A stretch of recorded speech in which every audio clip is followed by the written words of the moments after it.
오늘 말씀은 디모데후서 4장 6절에서 11절 말씀입니다. 오늘 종교개혁주일 496주년 기념주일로 지키고 있습니다. 기독교 윤리학자인 라이놀드 미버라는 분이 계시는데 그분이 쓴 기도문의 일부를 보면 이런 기도문이 있습니다. 하나님이여 제 힘으로 바꿀 수 없는 것들을 받아들이는 평정의 마음과 바꿀 수 있는 것들을 바꿀 수 있는 용기를 주소서.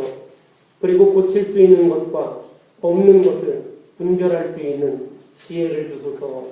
이런 기도문이 있습니다. 우리가 인생을 살면서 나의 힘으로 고칠 수 있는 것과 나의 힘으로 할 수 없는 것을 분별하는 지혜는 참으로 중요합니다. 또 분별의 지혜가 있어도 고칠 수 있는 것은 고치고자 하는 용기와 바꿀 수 없는 것은 받아들이는 냉정함이 없다면 그것은 무의미합니다. 또 이것이 뒤바뀌어도 우리 삶은 참으로 무의미할 것입니다. 우리 삶에서 우리가 고칠 수 없는 것, 그래서 받아들여야만 하는 것은 여러 가지가 있을 것입니다. 우리가 우리의 사회를 바꾼다든지 또 우리의 정치를 바꾼다든지 또 우리의 경제를 바꾼다든지 이런 것들도 있을 것이고요. 또 내 앞에 놓여진 내 인생의 길을 바꾼다든지 이런 것들이 있을 것입니다.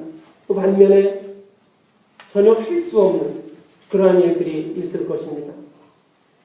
바울은 오늘 본문에서 우리가 바꿀 수 없는 것 두 가지를 말해주고 있는데 우리가 바꿀 수 없는 것 중에 하나는 우리에게 주어진 삶의 시간입니다. 나에게 주어진 삶의 시간은 바꿀 수가 없다고 그렇게 바울은 말합니다. 우리 여러분 중에 누가 삶의 시간을 바꿀 수가 있겠습니까? 경제나 정치나 이런 것들, 어떤 체제 이런 것들은 바꿀 수 있겠지만 그러나 우리에게 주어진 삶의 시간은 바꿀 수 없습니다. 또 다른 하나는 우리가 바꿀 수 없는 다른 하나는 과거입니다.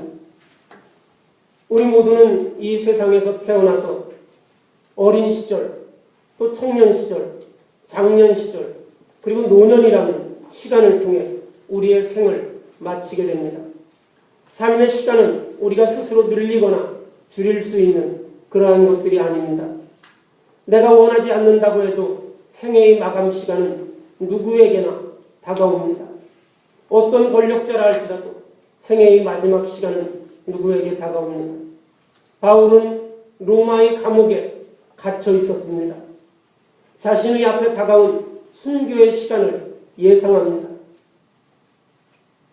지난주에 우리 박정희 대통령 서거일도 있었고 또 한국 기독교나 또 하여튼 한국에서 천주교를 제외한 기독교나 무슨 불교, 무속신앙 이런 그 종교단체들에서 박정희 대통령 추모제를 굉장히 성대하게들 치렀습니다.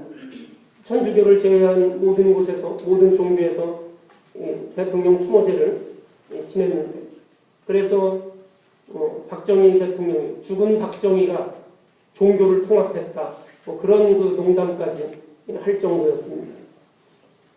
그런데 그런 절대 권력을 가진 이도 자기도 알지 못하는 어느 순간에 앞으로 1시간일도 내다볼 수 없는 어느 순간에 자기의 부하의 총에 맞아서 죽고 세상을 떠납니다.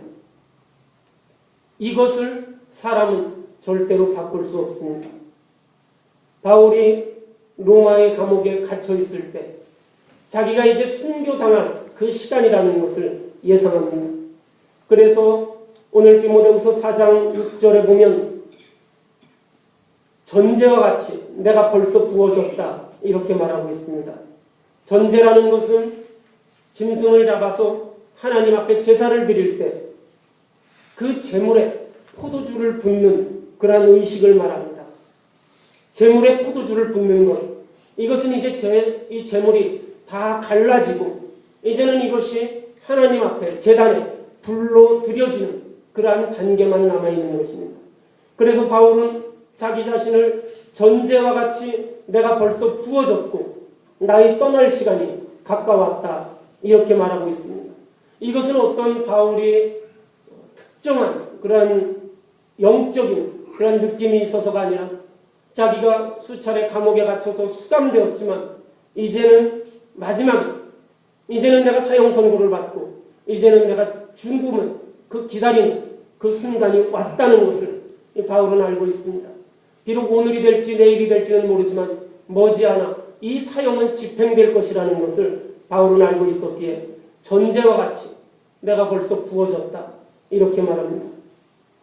이제 이 땅에서의 자기 자신의 시간이 다하고 하나님께로 가까이 갈 때가 가까웠음을 바울은 고백합니다. 우리가 바꿀 수 없는 또 하나는 우리의 과거인데 우리 한국의 축구 선수 중에 이영표라고 밴쿠버에 있는 구단에 속해 있는 선수가 있습니다. 여러분도 아시는 분이 있을 거예요. 이영표 선수는 굉장히 성실하기로 이름났습니다. 그가 이제 앞으로 한두 경기만 또 연습을 한 번만 하면 이제 은퇴를 하게 되는데 그에게 기자가 물었습니다. 옛날로 돌아가고 싶습니까?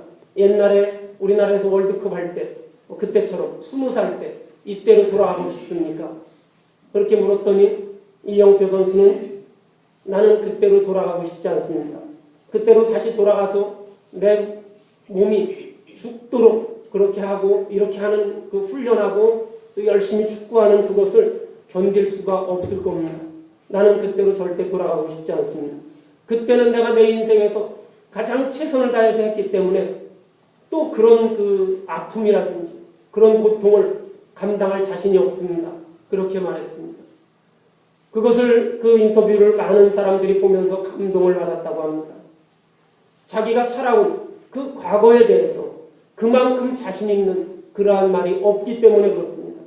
나는 정말 열심히 했기 때문에 내가 또 다시 그것을 한다면 그렇게 감당할 수 있을지 모르겠다.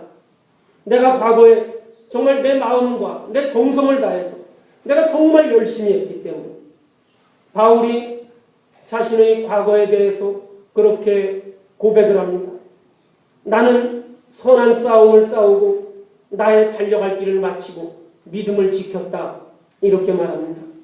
자기의 죽음 앞에 서서 자기 자신을 돌아볼 때 나는 선한 싸움을 싸웠고 나의 달려갈 길을 마치고 믿음을 지켰노라. 바울이 자신의 삶을 되돌아보면서 고백하는 말입니다.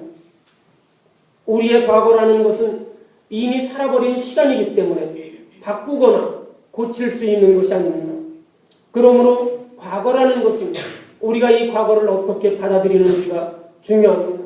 바울은 죽음 앞에서 내가 옛날에 예수를 믿지 않았더라면 혹은 내가 옛날에 예수를 믿고 나서 전도를 좀 더 열심히 했더라면 내가 선교 여행을 1차, 2차, 3차에 걸쳐서 수십 년 동안 선교 여행을 했는데 내가 4번째 선교 여행도 갔었어야 되는데 그것이 아니라 바울은 나의 선한 싸움을 최선을 다해서 달려왔고 내가 이 달려간 길을 마쳤고 내 삶에서 나는 믿음을 지켰다.